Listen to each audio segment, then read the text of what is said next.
Good morning students. Welcome once again in our channel. In last video we have learnt about the introduction of chapter number 3rd class 10 pair of linear equation in two variable. आपने उस video से सीखा बच्चों कि linear equation के compulsory नहीं है solution present हो. इट मीन्स वो कंसिस्टेंट भी हो सकते हैं और इनकंसिस्टेंट भी हो सकते हैं. Consistent means having solution and inconsistent means having no solution. तो चलिए वहीं से हमारे कॉन्सेप्ट को और स्ट्रांगली बिल्ड करते हैं. जहां हमने लास्ट वीडियो में जो ड्रॉप किया था बच्चों वहीं से ये सीखते हैं. चलिए तो क्वेश्चन है हमारे पास on comparing the ratio a1 a2 b1 b2 and c1 c2 find out whether the pair of linear equation are consistent और इनकंसिस्टेंट. तो बच्चों आपको क्या करना है यहाँ पे a1 upon a2 b1 upon b2 और c1 अपॉन c2 की वैल्यू फाइंड करते हुए चेक करना है कि कंसिस्टेंट आता है या फिर इनकंसिस्टेंट. आप पढ़ चुके हैं बच्चों a1 coefficient of variable x in equation first. Similarly b1 coefficient of y in equation first. c constant term. तो चलिए स्टार्ट करते हैं यहीं से आगे. यहां से आपको सबसे पहला काम क्या करना है बच्चों a1 की वैल्यू लिखनी है. a1 है आपके पास 3 upon 2, b1 5 upon 3, c1 7, a2 9, b2 10, c2 14. Next आपको a1 अपॉन a2 फाइंड करना है. तो a1 अपॉन a2 बनेगा बच्चों 3 अपॉन 2 डिवाइडेड बाय 9. इसकी वैल्यू आएगी बच्चों 3 1 3, 3 कैंसिल, दैट इज 1 अपॉन 6. फिर फाइंड करना है बच्चों आपको b1 अपॉन b2. तो अगर आप b1 अपॉन b2 फाइंड करते हैं तो आपको मिलेगा 5 अपॉन 3 डिवाइडेड बाय 10. तो यहां से भी वैल्यू मिली आपको 1 बाय 6. ऐसे ही c1 अपॉन c2, चलिए यहां से लिखते हैं इसको c1 upon c2 7 upon 14. This is also equals to 1 upon 2. देखिए बच्चों तो a1 अपॉन a2 हमें फाइंड हुआ 1 upon 6, b1 upon b2 1 upon 6, but c1 upon c2 1 upon 2. तो आपने यहां से देखा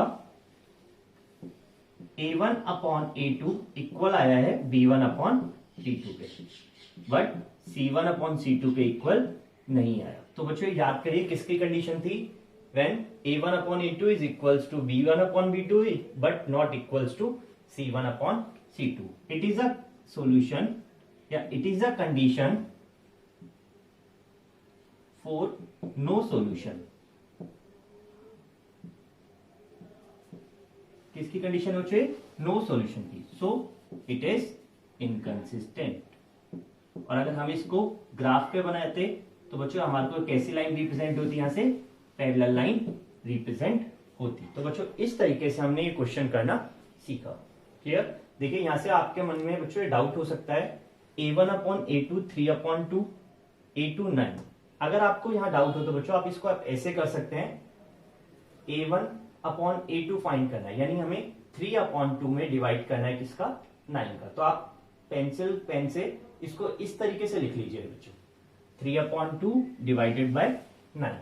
तो क्या हम इसको ऐसा लिख सकते हैं डिवाइड साइन हटा के 1 अपॉन 9, देन ये बन जाएगा बच्चों आपका 3 अपॉन 2 इंटू में 9. फिर सॉल्व करना इजी होगा. या फिर आप ऐसा भी कर सकते थे यहाँ पे एलसीएम लेते देन क्रॉस मल्टीप्लाई होके इसको इधर ट्रांसफर करके इक्वेशन को स्टैंडर्ड फॉर्म में कन्वर्ट कर सकते थे. तो जो भी मेथड आपको अच्छा लगे आप उससे ट्राई कर सकते हैं. चलिए अगले क्वेश्चन की तरफ चलते हैं. Question number 2.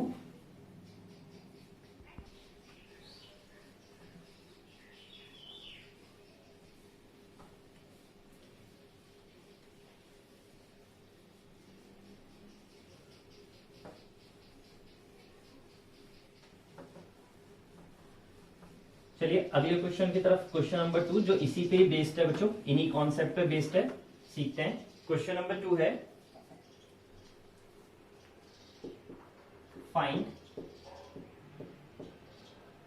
The value of k. कोई भी अननोन बच्चों आपको मिल सकता है यहां से जैसे आपको यहाँ पे मिला इक्वेशन में, सपोज करते हैं हम कि find the value of k so that pair of linear equation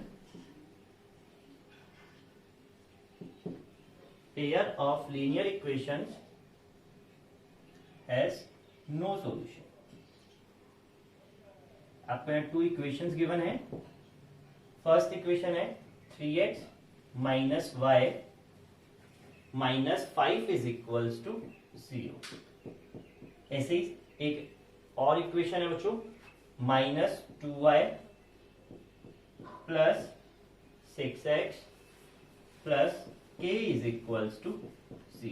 ये क्वेश्चन है बच्चों, क्लियर है।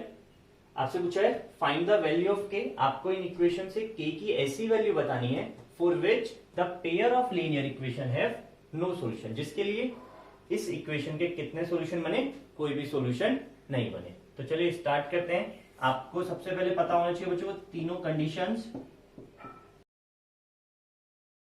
a1 3 b1 -1, देखिए b1 coefficient of y -1, c1 -5, a2 बनेगा बच्चों यहाँ पे 6, b2 -2 and c2 k। I think बच्चों अब आपने यहाँ मिस्टेक नहीं करी होगी, आप समझ चुके होंगे। ये आपको क्वेश्चन में आगे पीछे लिख के दिया हुआ है। a2 होता था coefficient of x in equation second. तो इक्वेशन सेकंड में आप देख पा रहे हैं x का कोफिशिएंट है 6, तो बच्चों x a2 की वैल्यू बनेगी यहाँ पे 6। ऐसे b2 कितना बनेगा -2। तब आपको कंडीशन दी हुई है क्वेश्चन में नो सॉल्यूशन की, तो आपको पता है for no solution a1 upon a2 equal b1 upon b2 but not equals to c1 upon c2। तो a1 की वैल्यू है हमारे पास 3 upon 6, b1 -1 upon -2, c1 -5 upon k। तो आपको यहां पे क्या करना है बच्चों, या तो इन दोनों को उठाना है, सेकंड एंड थर्ड को, या फिर फर्स्ट एंड थर्ड को। वैल्यू फाइंड करनी है यहाँ से k की, क्योंकि थर्ड टर्म में ही k इंक्लूडेड है, इसलिए हमने इन दोनों को पिक किया बच्चों। तो यहां से अगर हम इसको सॉल्व करते हैं बच्चों, तो देखिए बनेगा 1/2 is not equals to -5 upon k। Cross multiplication k is not equals to -10। तो ये हमारा आंसर है बच्चों, k की वैल्यू कितनी नहीं होनी चाहिए, -10 नहीं होनी चाहिए। देखिए अगर हम इसको 3/6 को इसके साथ उठाते तब भी इसका आंसर मिलता हमें k is not equals to -10। Clear. तो ये था हमारा क्वेश्चन नंबर 2। इसमें बच्चों जैसे इसने नो सॉल्यूशन के लिए पूछा गया था, आपको इनफाइनाइट सॉल्यूशन से भी क्वेश्चन बन सकता है या फिर यूनिक सॉल्यूशन से भी क्वेश्चन बन सकता है। तो इस क्वेश्चन में हमारा आंसर फाइंड हुआ k is not equals to -10। चलिए अगले क्वेश्चन की तरफ बढ़ते हैं, क्वेश्चन नंबर 3। क्वेश्चन 3 में भी बच्चों हम कुछ इसी तरीके से सीखेंगे, यही कॉन्सेप्ट यूज करना है हमारे को। सबसे पहले a1 b1 c1 a2 b2 c2 इनकी वैल्यूज अलग अलग करनी है। देन उसके बाद जो भी कंडीशन आपको गिवन होगी उसका फॉर्मूला आपको अप्लाई करना है। तो चलिए इसी पे प्रैक्टिस कर रहे हैं, इंपॉर्टेंट टॉपिक है बच्चों। क्वेश्चन नंबर 3 है, find the value of p। कोई भी कांस्टेंट आपको मिल सकता है, k m n, आपको मिला यहाँ पे p। Find the value of p so that pair of linear equation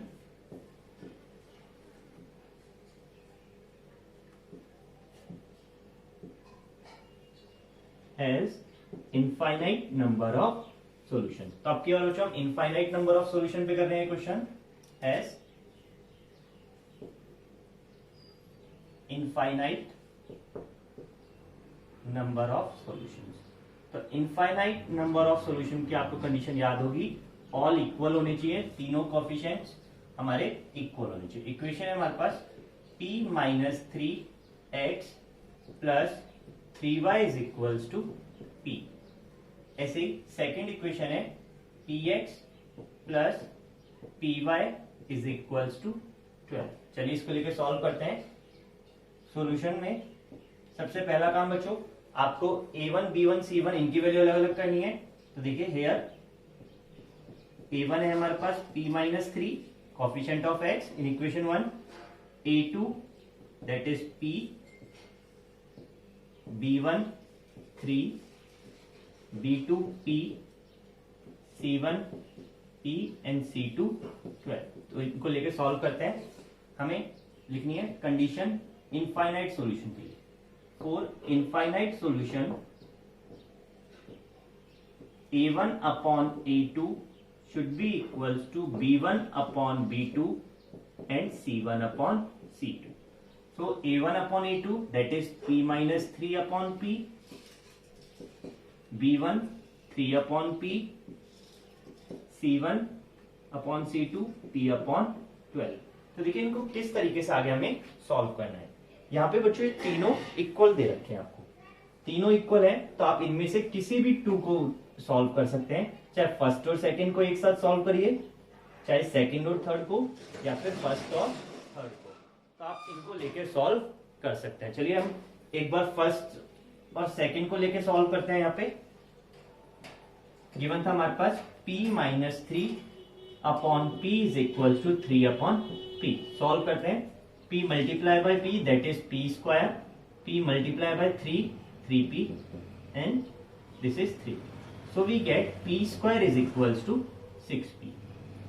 इस 6p को इधर ट्रांसफर लाते हैं, p square minus 6p is equals to 0। So we get p minus 6, hence तो आपको ऐसे p की वैल्यू मिली बच्चों 0 and p is equals to 6। तो ये वैल्यू हमारे को ऑब्टेन हुई है, p की वैल्यू 0 एंड p की वैल्यू 6।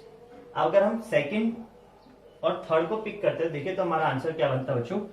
अगर हम सेकंड 3 अपॉन पी को इक्वल रखते p अपॉन 12 के साथ, तो यहां से बनता p square is equals to 36। It means p is equals to plus minus 6। आप फर्स्ट और थर्ड को भी करके देख सकते हैं। देखिए अगर हम इनकी वैल्यू, हमारे पास जो वैल्यूज ऑब्टेन हुई है वो ये 0 6 एंड प्लस माइनस 6। अगर हम इसकी जगह p की वैल्यू 0 लेके चलते हो देखिए बच्चों क्या बनता, 0 माइनस 3 दैट इज माइनस 3। तो यहां तो बचता बच्चों माइनस 3 अपॉन 0। तो क्या 0 पॉसिबल है क्या बच्चों किसी के भी डिनोमिनेटर में आना? तो इसलिए हम p इज इक्वल टू 0 को क्या करेंगे, नेग्लेक्ट करेंगे। चलिए अगर p की वैल्यू 6 होती तो हम क्या बनाते, 6 माइनस 3 दैट इज 3, p की वैल्यू 6, तो यहां से बना बच्चों 1 अपॉन 2। यहाँ पे 3 अपॉन p की वैल्यू 6 रखते तो 3 अपॉन 6, ये भी बनता 1 अपॉन 2। तो बच्चों आपने अगर इनमें वैल्यू रख के देखेंगे p की वैल्यू 6 अपॉन 12, यहां से भी कितना आता 1 अपॉन 2। तो ईच से 1 अपॉन 2 1 अपॉन 2 1 अपॉन 2 आ रहा है। It means p is equal to 6 satisfy the condition a1 upon a2 b1 upon b2 and c1 upon c2। चलिए एक बार p is equal to minus 6 से भी ट्राई करते हैं। अगर p माइनस 6 रखते तो क्या आंसर बनता बच्चों? इसमें p की जगह पुट कर रहे हैं माइनस 6, तो माइनस 6 माइनस 3 अपॉन में माइनस 6, तो कितना आंसर बनता बच्चों यहां से हमारे पास minus 9 upon minus 6, 3 upon 2। 3 upon p की जगह माइनस 6 पुट कर रहे हैं तो कितना बना 1 अपॉन माइनस 2। तो देखिए यहां से बना 3 अपॉन 2 और b1 अपॉन b2 से बना 1 अपॉन माइनस 2। तो बच्चों ये दोनों सेम नहीं बन रहे हैं। It means p is equals to minus 6 भी सेटिस्फाई नहीं करता। तो कौन सी वैल्यू सेटिस्फाई करी, p की value 6। So p is equals to 6 is that value of p for which these two equations have infinite number of solution. So we can say p is equal to 6 is the required solution. Is it clear बच्चों? ये आपको समझ आ गया होगा। तो आपको करना क्या है बच्चों, फर्स्ट 2 को सॉल्व करना है या फिर सेकंड लास्ट 2 को सॉल्व करना है और p की ऐसी वैल्यू निकालनी है जिसपे ये हमें क्या करेंगे, सेटिस्फाई करे। चलिए एक लास्ट क्वेश्चन और ट्राई करते हैं। क्वेश्चन नंबर 4 भी इसी पे बेस्ड है बच्चों। अब की बार हम क्वेश्चन में अलग वेरिएबल इंट्रोड्यूस कर लेते हैं। Two variable, find the value of m and n so that pair of linear equation has infinite number of solution। तो अब के बारे में हमें किसको ही सॉल्व करना है, इनफाइनाइट नंबर ऑफ सॉल्यूशन पे ही सॉल्व करना है। क्वेश्चन है हमारे पास 2m minus 1 x plus 3y is equals to 5। Second है 3x plus n minus 1 y is equals to 2। तो ये क्वेश्चन है बच्चों, इसको यहां से हटा देते हैं। देखिए बच्चों, अब आप लोग एक बार इसको ट्राई करिए खुद कि क्या बनता है, यहां से क्या सॉल्यूशन मिल सकता है हमें।